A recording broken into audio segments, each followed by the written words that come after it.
And this one is a cooperative game where players are going to be working together to complete a scenario, which usually involves going through a scenario deck and trying to take out a larger boss.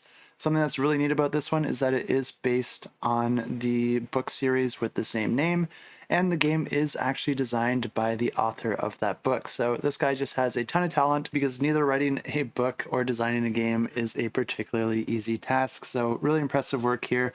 But the way that this game works is that players are essentially going to be selecting their characters with different health and powers and basic attacks, but each character is also going to have a deck of abilities as well. Players are also going to be choosing a scenario deck, which is basically the boss that you're going to be going up against throughout the game. There's going to be a bunch of other creatures and events that can come from that deck. Finally, there's also going to be a realm deck that players are going to be using, which is going to be presenting different opportunities and challenges and options to the player that they can try to take advantage to make the scenario a little bit easier, but that may not always be the case depending on what you're able to accomplish. But the game plays over a series of rounds, and it always starts with the scenario deck. And what's interesting about the scenario decks is that you do have the deck of cards, but then you do also have specific instructions for that scenario that get triggered at the start of each round.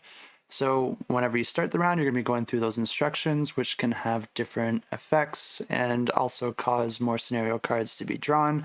And these cards can be creatures or events that will have various hit points, effects, possibly deal damage to some or all of the players, and can even cause players to discard some of their cards. After you've resolved all those effects, you're also going to be drawing a realm card and resolving that as well. And then each of the players are going to be taking turns performing their actions. They're always allowed to play one card from their hand if they are able to, and these cards are going to give all sorts of different options and abilities, like healing or protecting your fellow players, or even attacking the enemy, or just prepping and making the situation a little bit better for future turns.